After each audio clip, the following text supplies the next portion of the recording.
There's very little damage, but some shaken up residents after a moderate earthquake sent the ground rumbling in Kansas and Oklahoma. The U.S. Geological Survey says the quake's magnitude was 4.8. It was centered near the town of Anthony, about 25 miles southwest of Wichita, on Wednesday. I'm standing here talking to a customer and all the bottles started shaking. This was more serious as far as our earthquakes are concerned, is that all of a sudden all the doors started to open, and they went on opening, and then the books started to come off the shelves. Never felt anything like that's kind of crazy being here. And so far from everything. Kansas has felt a surge in earthquake activity over the past year. This quake was the largest during that time. Sandy Kozel, The Associated Press. A preliminary 7.3 magnitude earthquake struck just about 35 kilometers underwater, as you just mentioned, and that is just off the coast of Indonesia. But I want to make it perfectly clear, there's no longer a tsunami threat with this particular earthquake that occurred about an hour and 45 minutes ago. I've been checking all social media avenues, and nothing's been reported. The USGS has also cleared the tsunami threat. But with quakes of this kind of a magnitude, a Pacific-wide tsunami threat doesn't typically occur, but of course, we do feel the effects locally about 200 to 300 kilometers around the epicenter. You can see Indonesia and Papua New Guinea within this area. This is the specifics of the earthquake that took place, again, about an hour and 45 minutes ago. Preliminary 7.3, 35 kilometers deep underwater, and just off the northwestern sections of Kota Ternate. On the ground in Kobani near the Turkish border, ISIS fighters trade fire with Syrian Kurds, as the U.S. and other countries unleashed 35 airstrikes against the terror group in the last 3 days between Syria and Iraq. CNN is told intelligence estimates suggest ISIS, also known as ISIL, is showing signs of stress from the onslaught. Maybe one reason the terror network is cooperating with Al-Qaeda-linked al-Nusra Front. ISIL has to continue to advance to succeed. It has to maintain momentum, and we've begun to break that momentum. But the ISIS leader taunting the coalition as a failure. In a purported audio message, Abu Bakr al-Baghdadi called the coalition, quote, terrified, weak, and powerless, threatening volcanoes of jihad everywhere. It should come as no surprise that an organization like ISIL would be putting out this type of threatening rhetoric that's conveying and calling for more brutality. The campaign got a boost today as Iraqi forces drove ISIS from the strategic town of Baji, ending their month-long siege on the country's largest oil refinery. Government control of Baji could be a turning point, choking off ISIS supply lines to its stronghold in Tikrit. To capture all the territory it lost to ISIS, the president's top military advisor said Iraq will need 80,000 troops. And the Joint Chiefs Chairman said additional U.S. advisors will be needed for complex missions expected in Mosul and to secure the Syrian border.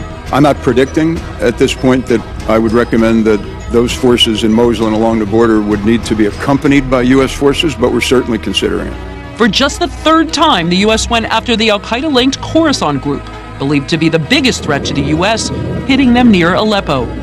A convoy of heavily armed Russian warships is powering towards Australia this morning ahead of President Vladimir Putin's arrival for the G20. Our 7 News Canberra Bureau broke this story last night. We go there now to reporter Amelia Brace.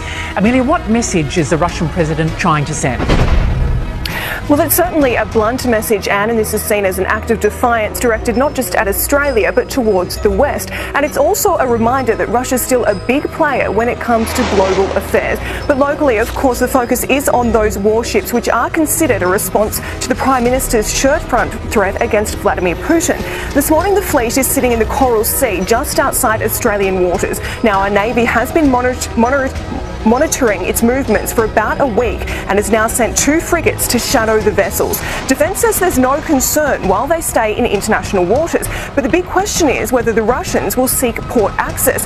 They'd have to give 48 hours notice, and Australia would then consider whether to approve or deny access to our waters, potentially sparking a diplomatic standoff.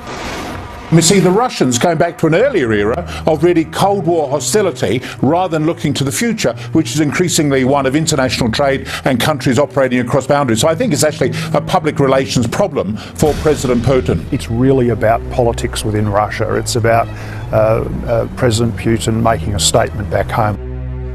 And we're expecting to hear from the Prime Minister later today. He's in Myanmar at the East Asia Summit, where interestingly he's discussing maritime security. And Amelia, there was a major agreement on climate change at APEC.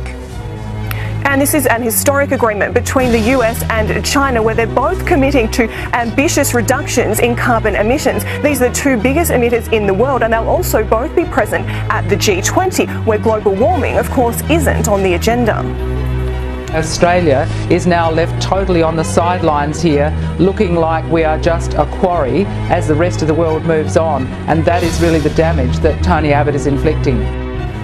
And Environment Minister Greg Hunt says Australia is already delivering on its own commitment. The wintry weather that's been plaguing much of the nation into a deep freeze made a loud, fierce arrival in the eastern U.S. Up to a foot of snow slammed northeastern Ohio by late Thursday. It's like pretty heavy when you get to the bottom. Areas around Lake Erie could get another 2 to 4 inches of snow by morning, while temperatures are expected to be in the 20s.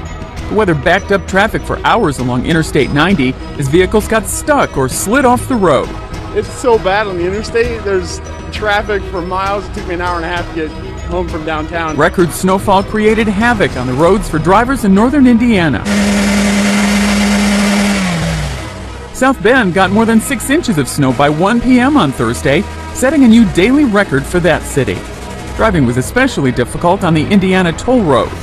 State troopers reported scattered slide-offs and spin-offs. A separate weather system brought the season's first snowfall to New York City and New Jersey, whether residents were ready or not. I won't wear a jacket till December 1st. On principle? Yes. It's absolutely ridiculous. It's not even winter yet. I don't know why it's snowing. Temperatures are forecast to remain extremely chilly for much of the nation's midsection, hovering from 20 to 40 degrees below normal in the high plains and the Mississippi Valley. Sandy Kozel, The Associated Press.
Good evening. A bushfire emergency has been declared in the lower Blue Mountains, where the towns of Warramoo and Blaxland are under threat from fire fronts and ember attacks. Now, here's how it looks right now from the 7 News helicopter.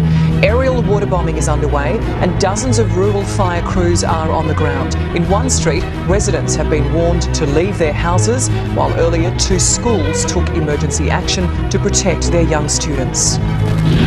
As temperatures soared and winds hit 50 k's an hour, this is what they'd feared, an out-of-control bushfire. The wall of flames sprang up in the early afternoon, seemingly from nowhere. The choppers were ready, the noise eluding parents who raced to Warramoo Public School. Yeah, it's a bit stressful and a bit emotional. But with the flames raging, extra fire crews were ordered in and the decision was made to get a bus to the school to move the children who were starting to get frightened. And it was upset because all me and my friends kept crying. By now the blaze was starting to move. Embers carried by hot winds were pushing the fire front from Warramoo towards Blaxland. 5 minutes 278 to all stations. We've identified fire ground. It's immediately to the north of the fire by about 2 miles. On the ground they were waiting and organising. They've known for some time today was going to be full of danger. The forecast was right. But there's no predicting how bad it will get. If it gets across the creek, it's going to potentially give us some problems. The fire was upgraded to emergency level and the order given to evacuate local residents and Blaxland Public School.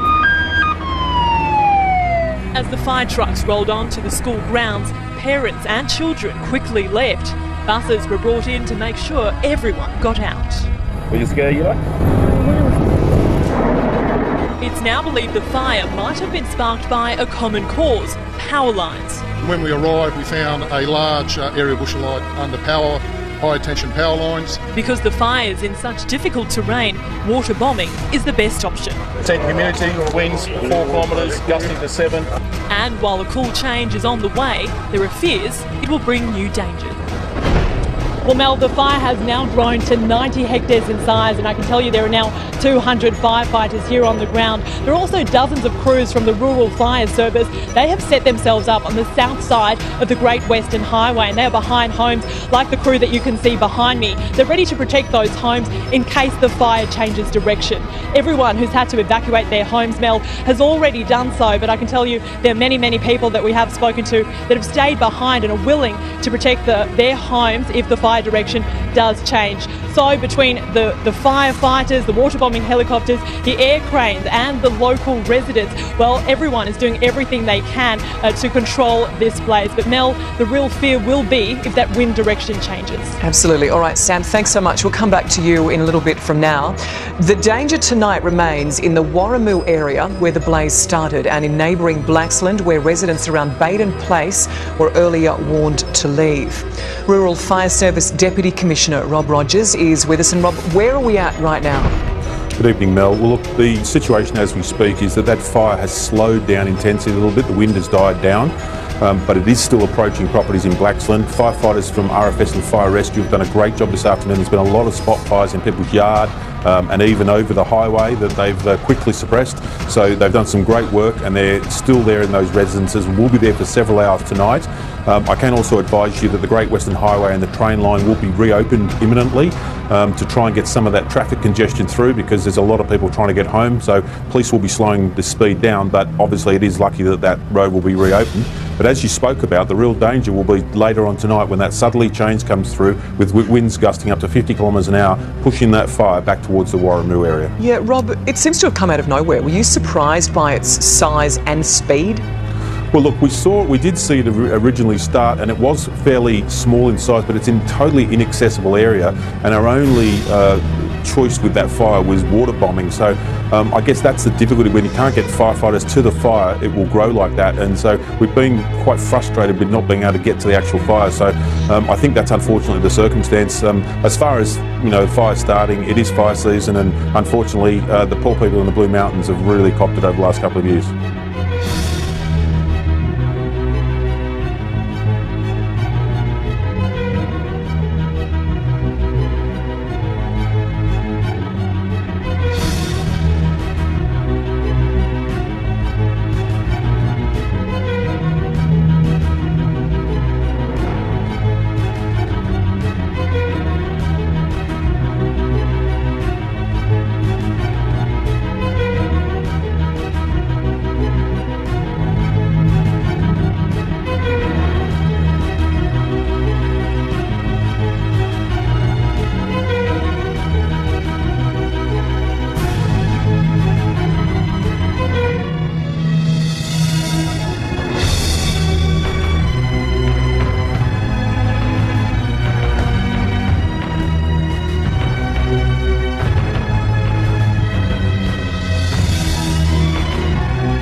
In Guerrero, they're known for some of the most explosive demonstrations.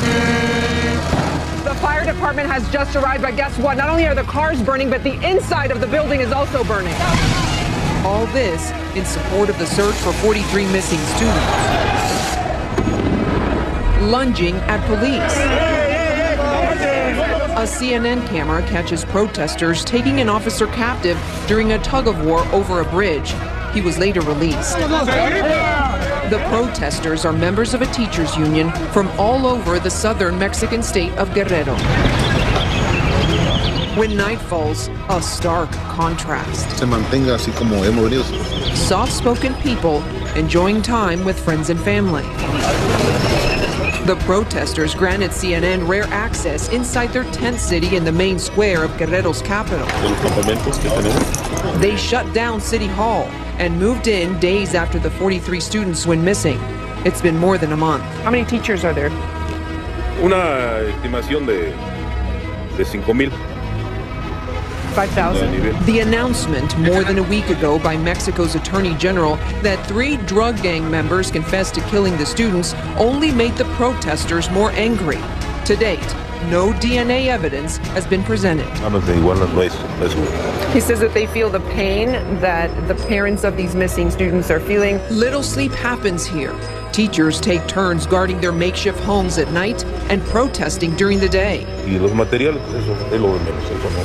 He says, I was asking him about the charred cars, the charred buildings, if we are to expect more of the same. And he says that yes, that they're ready to do more of the same. Everyone in the tent city has a home, a family, a job. And even though the basics of living are rough here, she says that there's public showers where they're able to pay 20 pesos and they can take a shower. They don't plan to go anywhere until the students are found, even raising their own flag in the city square. He says that the flag is a symbol of their fight. Don't mistake their kindness in the camp for weakness on the streets. Protesters taking it to a whole other level. They vow to make the government listen to their demands. Rosa Flores, CNN, Chilpancingo, Mexico.